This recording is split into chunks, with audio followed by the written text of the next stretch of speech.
According to a report by the Times of Israel, the Israeli government is in talks with Congo and other countries on Gaza voluntary migration plan. Their plan is to create a pathway for Palestinians living in Gaza who want to work in other countries. But there's a problem with this plan. Will anyone willingly or voluntarily leave Gaza? This is because many of them that left the region in the past do not have a right of return. No matter the good intentions of this plan, it will be seen as ethnic cleansing. So it's better not to prove them right. Many have been saying this ever since, and this plan comes along, they will feel vindicated. People are already voicing their opposition to this plan. The US State Department reprimanded members of the small parties that are part of the governing coalition in Israel for openly advocating for voluntary migration of Palestinians living in Gaza. The State Department called it inflammatory and irresponsible. By the way, the article doesn't mention the particular Congo they are talking about. Is it Congo Brazzaville or DRC, Congo Kinshasa? Because it's much more peaceful and Israel has a good relationship with them. Anyway, the future of Gaza after the conflict is what is driving all these proposals. Israel believes that the Palestinian authorities governing the West Bank should not be allowed to take over Gaza. Some Arab countries like Saudi and UAE also share the same sentiment.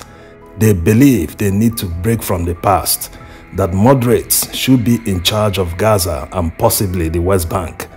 Some are also concerned that after the conflict, the civilian population will depend entirely on humanitarian aid to survive because there won't be any job to do. Also, Israel plans to expand their security buffer zones, which will encroach on Gaza's agricultural land by as much as 60%. So it's a very complicated situation.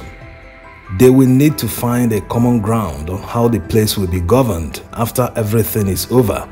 If Israel insists on pushing this voluntary migration plan, the outrage from the world, including their main ally, the United States, will be out of this world. It will be difficult to contain.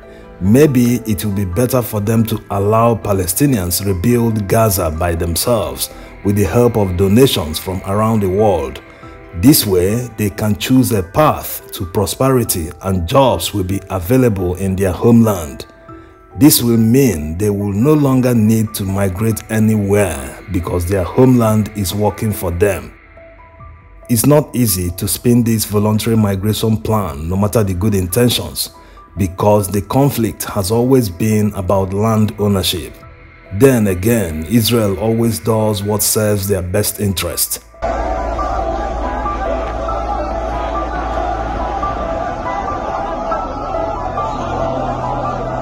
Although the Israeli government have come out to deny that they are talking to other countries to accept Palestinians who decide to voluntarily migrate, there's still a direct quote from the article that wasn't denied. The Times of Israel quoted what the Israeli Prime Minister told a faction of his party in a meeting on Monday. He said, quote, "Our problem is finding countries that are willing to absorb Gazans, and we are working on it," unquote. So it looks like this plan exists and they are willing to exploit it, hoping that some people will voluntarily leave for other countries for a better life. The Times also quoted a senior official of the government who confirmed they held talks with several countries to see if they will accept them.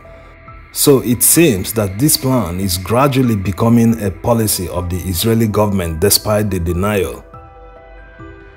Taking an educated guess on their plan, first of all, thousands of Palestinians living in Gaza used to work in Israel before October 7th. And after what happened, it doesn't seem like they will allow them to work in Israel anymore. They've cut off ties completely. Israel is already replacing these workers from Asia. So if they are not going to allow them to work in Israel, where else will they work? They are not allowed into Egypt by the Egyptians, not to talk of working there. So it's very reasonable to give them an opportunity to find work elsewhere because man must earn a living. They've got nowhere else to go. Many Arab countries, especially Saudi Arabia, Qatar, UAE and others, should have been their main destination because language won't be a barrier. They can quickly integrate in these countries. Most of these countries have thriving construction industries. There is serious construction boom in Saudi Arabia right now. They are building new cities in the desert from scratch. They employ up to 500,000 workers from Southeast Asia, mostly from India and Bangladesh. But unfortunately, it seems they are not willing to give Gazans the opportunity to work in their country.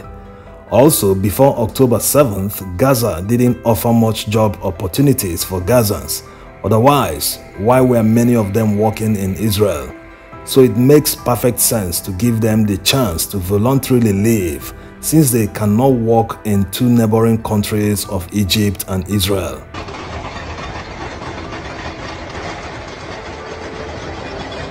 On whether people will see this as ethnic cleansing, it depends.